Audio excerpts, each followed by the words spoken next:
Ladies and gentlemen.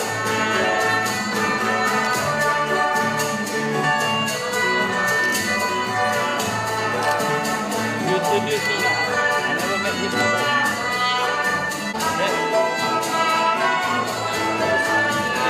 Saya malah baru sampai. Thank you and we thank you for your support. I heard about all of it. And this is Datuk.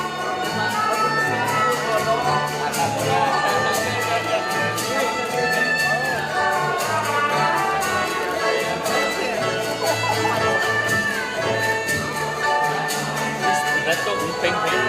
He was ex-senior minister in Makan. And Datuk Malik is To the stage. Now the first flag will hand over by Mr. Tan Srili. And next,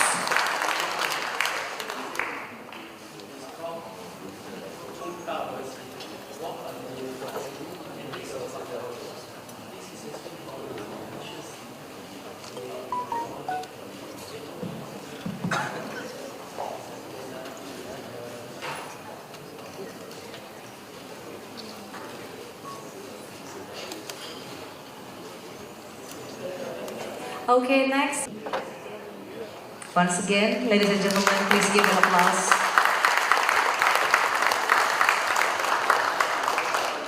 Thank you, and now you may be seated. Assalamualaikum warahmatullahi wabarakatuh. Good evening, distinguished guests, ladies and gentlemen. The Honorable founder and chair of Cheng Ho Multicultural Education Trust, Mr.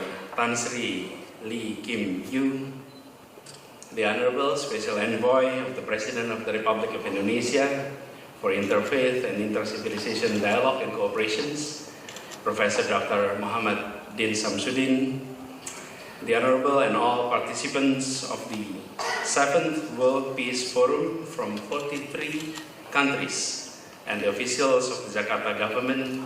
Allow me, first of all, to welcome you to the City Hall of Jakarta. It is indeed a great honor for me to host this closing dinner. I told Pa Din that a few years ago I had the privilege to participate in this forum.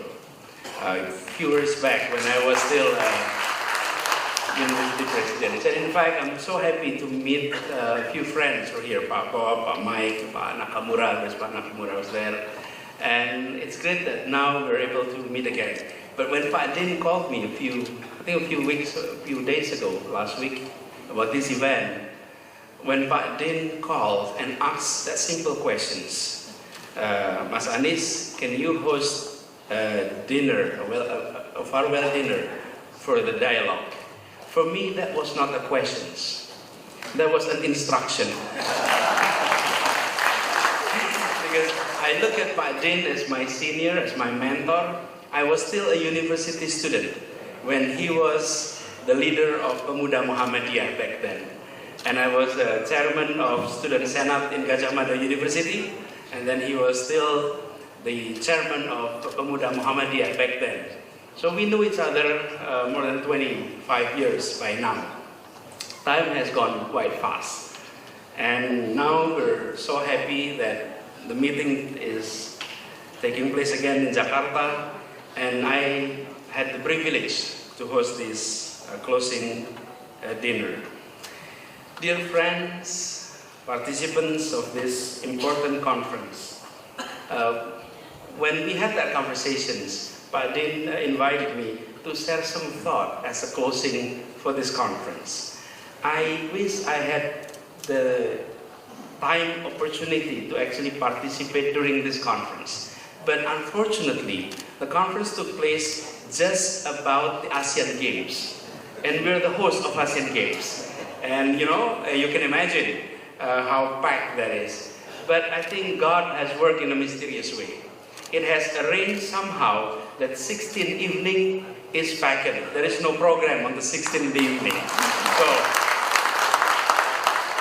So I think that was the destiny, that we were destined to be in this room this evening. But allow me to share some thought, if I may.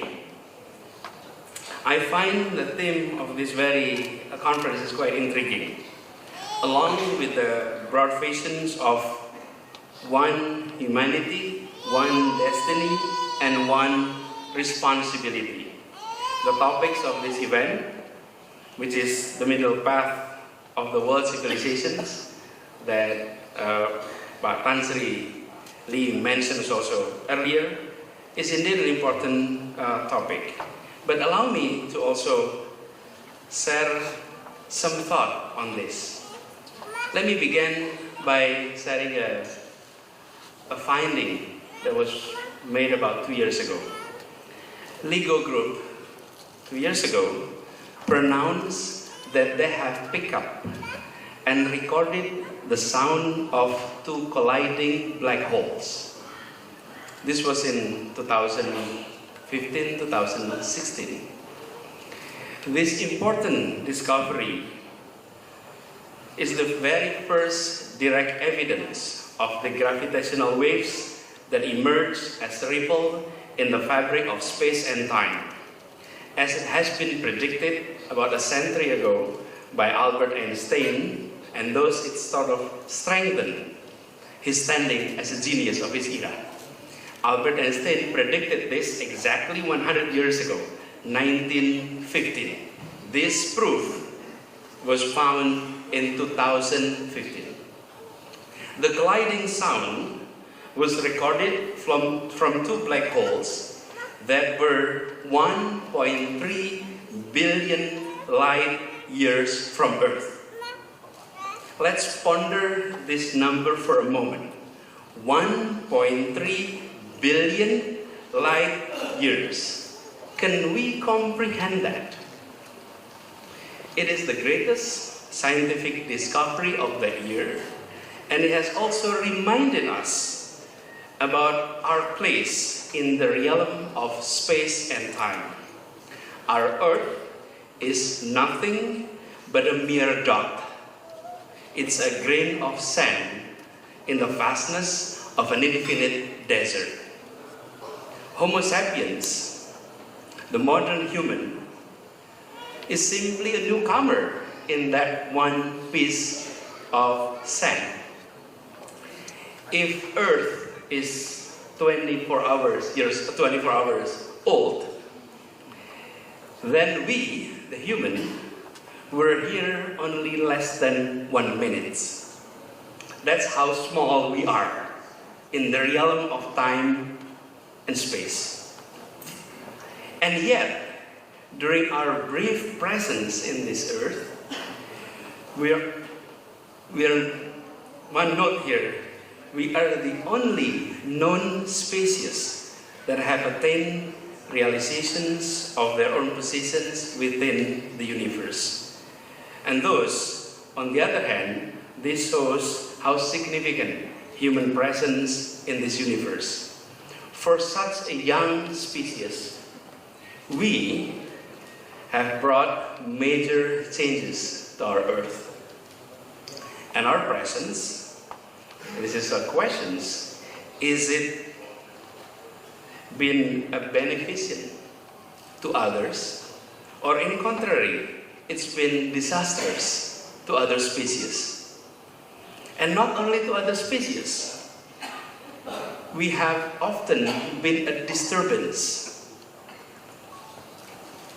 for other human beings.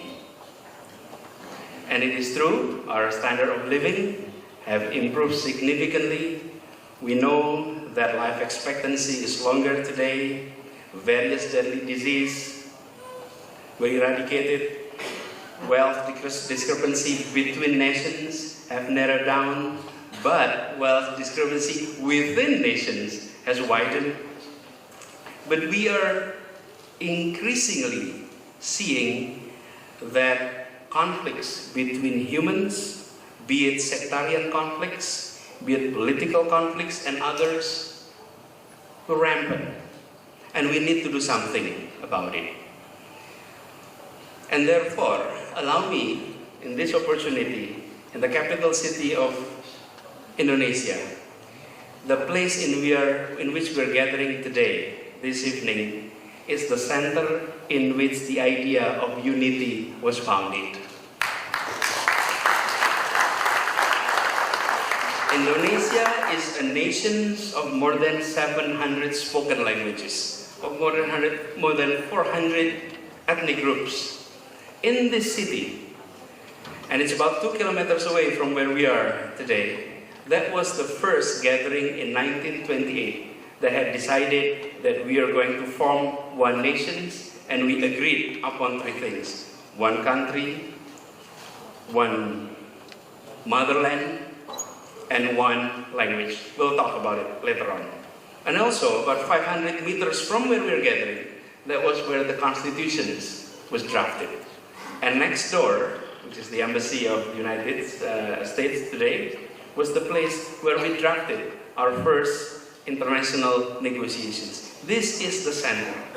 And therefore, allow me to set 2 foundations to contribute to the discussions of this conference. We have 2 solid foundations. Number 1 is language.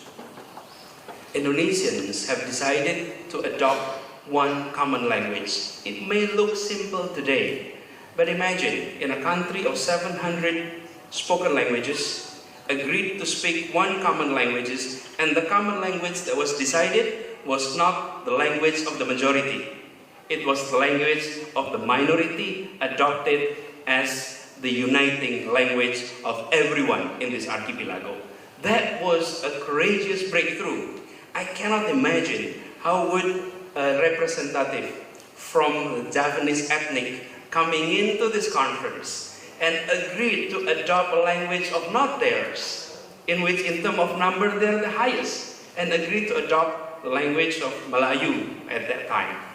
And then I imagine if they come back to their hometown and people are asking the simple questions: why did you vote it? Why did you agree to others' languages instead of ours? It was very courageous. And with that, we're grateful today that even though we are often experiencing trouble, differences, conflicts, we can sit on the same table, speak in the same language, and we need no interpreter to solve our conflicts and differences. That was clearly a breakthrough. And the other foundations is the idea of equality for everyone. When we had our independence, 1945, we had about 128 local sultanates, kingdoms across this archipelago. What's interesting is the founders were highly educated, coming from the aristocratic class of our society, and yet the nations that were the republic that they founded clearly sent a message that this is no country for the privileged. This is for everyone.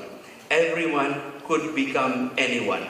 So today we are seeing a clear example is our president, Bapak Jokowi. Bapak Jokowi is not coming in from a family of privilege of aristocratic class, not at all. But he was able to reach where he is today because the system itself sent a message that everyone had equal opportunity in this land, even though the founders were coming from the aristocratic class. This is quite unique. And we are so grateful that our democracy, where we are experiencing today, had these 2 solid foundations. The language as the uniting factors, equality on the other hand. So when we are practicing democracy today, it didn't start in 1998 when we had our reform. It started about 100 years ago when all of these foundations were all created. Therefore, the other message is this is a long-term project.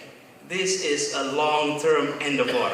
And everyone who are here gathering this evening, we are embarking on a journey that is long-term.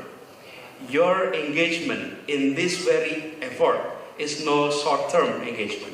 This is a long-term engagement. However, one day, our children and the children of our children will remember this kind of meetings, and they would be saying, we are so grateful to inherit this thinking about the middle path that we are now discussing this evening.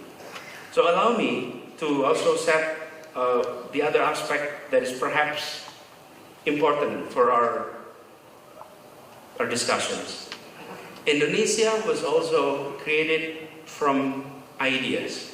Indonesia was not created through bloodline, it's through ideas and through educations, through participations in various different organizations and education institutions. And it is an idea that we all believe in. This is another aspect that is also critical, that whenever we believe in our approach of middle path, then the challenge is how can we communicate all of this in the language that is understood by today's generations. What was genius learning from our lessons, what was genius from our founders, they were able to think in a very complex way, but translate that into a language of communications that is simple and easily understood by everyone. So the spirit of nationalisms that grew, the spirit of uniting everyone, were spread through messages that were simple. Today, we're seeing new generations that often rely on cell phone. These tools has been proven to be effective in combating fear. We know many parts of the world had authoritarian regimes, and authoritarian regimes have one pillar, fear. Without fear, any authoritarian regime will fall apart. Without fear. In a democracy, in a modern open society, the pillar is trust. Without trust, democracy, market system will never function. So these are two approaches. We know this tools was effective in fighting against fear. The challenge for us in the effort of this middle path guidance is how can we translate this idea into an approach that can reach our youth and create trust within our society. That is some of our challenge today. We are also experiencing here in Jakarta. And we do hope that from this conference, we're able to engage more and more young people. Because at the end, it is the next generations that will continue this long-term endeavor. This is indeed a long-term journey. And we need to have more and more new generations to engage, to participate in this conference.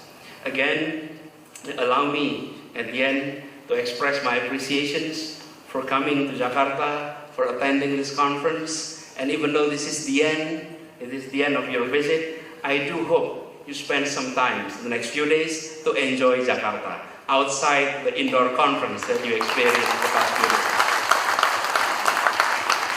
We have quite a few places that you can visit, and we do hope the visit is a visit that you will always remember. And it's although one day when Pak Din is organizing the 8th conference, we would love, not only at the end, we would love to welcome you at the beginning. Thank you. Assalamualaikum warahmatullahi wabarakatuh.